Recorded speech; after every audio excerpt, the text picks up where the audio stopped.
ನಮಸ್ಕಾರದಲ್ಲಿ ಬಂದವರೆ. ನಾನು ನಕಾಶೆಯಲ್ಲಿರ್ತಕ್ಕಂಥ ವಿವಿಧ ಚಿಹ್ನೆಗಳು ಮತ್ತು ಖರಾಬ್ ಭೂಮಿಗಳ ಬಗ್ಗೆ ತಿಳಿಸ್ಕೊಡ್ತಾ ಇದ್ದೆ.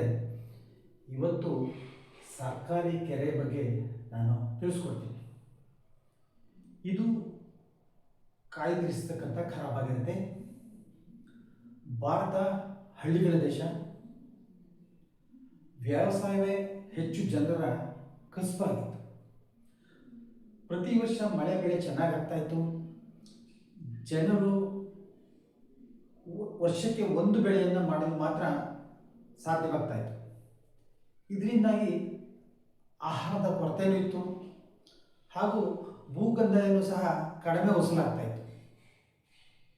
ಹೆಚ್ಚು ಮಳೆ ಬಿದ್ದು ಹರಿದು ಹೋಗ್ತಿದ್ದ ನೀರನ್ನು ಸಂಗ್ರಹಿಸಿ ವರ್ಷ ಪೂರ್ತಿ ಬೆಳೆಗಳಿಗೆ ಮತ್ತು ಇನ್ನಿತರ ಕೆಲಸಗಳಿಗೆ ಉಪಯೋಗಿಸಬಹುದು ಅಂತ ರಾಜರು ಯೋಚನೆ ಮಾಡಿ ಸಾಕಷ್ಟು ನೀರುಗಳು ಹರಿತಿರ್ತಕ್ಕಂಥ ಪ್ರದೇಶಗಳಲ್ಲಿ ಪರಿಣಿತರ ಸಹಕಾರ ಪಡೆದು ಕೆರೆಗಳನ್ನು ನಿರ್ಮಿಸಿದರು. ಇದರಿಂದಾಗಿ ವರ್ಷ ಪೂರ್ತಿ ಬೆಳೆಯನ್ನು ಬೆಳೀಲಿಕ್ಕೆ ಸಹಾಯ ಆಗ್ತಾ ಇತ್ತು.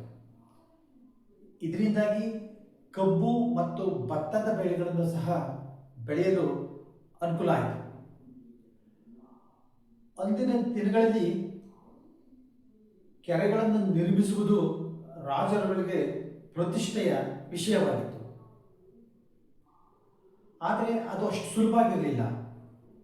ಈಗಿನಂತೆ ಆವಾಗ ಯಾವುದೇ ಯಂತ್ರೋಪಕರಣಗಳು ಸಹ ಇರಲಿಲ್ಲ. ಕೇವಲ ಮಾನವ ಸಂಪನ್ಮೂಲ ಮತ್ತು ಪ್ರಾಣಿಗಳ ಸಹಾಯದಿಂದ ಕೆರೆಗಳನ್ನು ನಿರ್ಮಿಸ್ತಾ ಇದ್ದರು.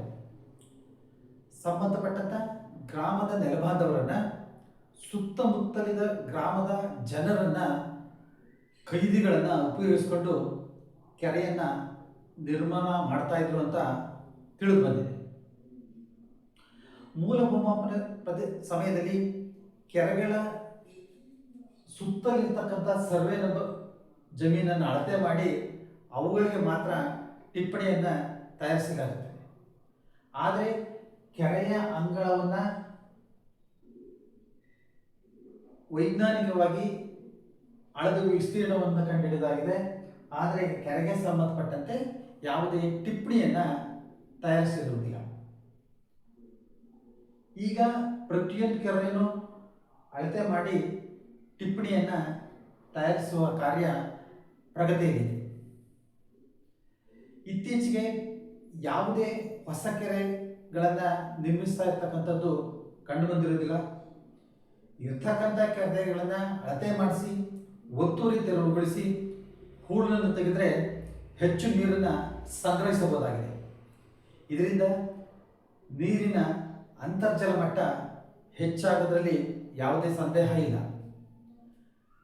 ನೆಲಮಾಪನಕ್ಕೆ ಸಂಬಂಧಪಟ್ಟಂತೆ ಎಲ್ಲ ವಿಡಿಯೋಗಳನ್ನು ತಾವು ಯೂಟ್ಯೂಬ್, ಫೇಸ್ಬುಕ್, ಇನ್ಸ್ಟಾಗ್ರಾಮ್ನಲ್ಲಿ ಲಭ್ಯವಿದ್ದು ತಾವು ನೆಲಮಾಪನ ಎಂದು ಸಬ್ಸ್ಕ್ರೈಬ್ ಆಗಿ ವೀಕ್ಷಿಸಬಹುದಾಗಿದೆ. ಮುಂದಿನ ಸಂಚಿಕೆಯಲ್ಲಿ ಕೆರೆಯನ್ನು ಹೇಗೆ ನಿರ್ಮಾಣ ಮಾಡ್ತಾರೆ ಅನ್ನೋದ್ರ ಬಗ್ಗೆ ತಿಳಿಸ್ಕೊಡ್ತೀನಿ. ನಮಸ್ಕಾರ.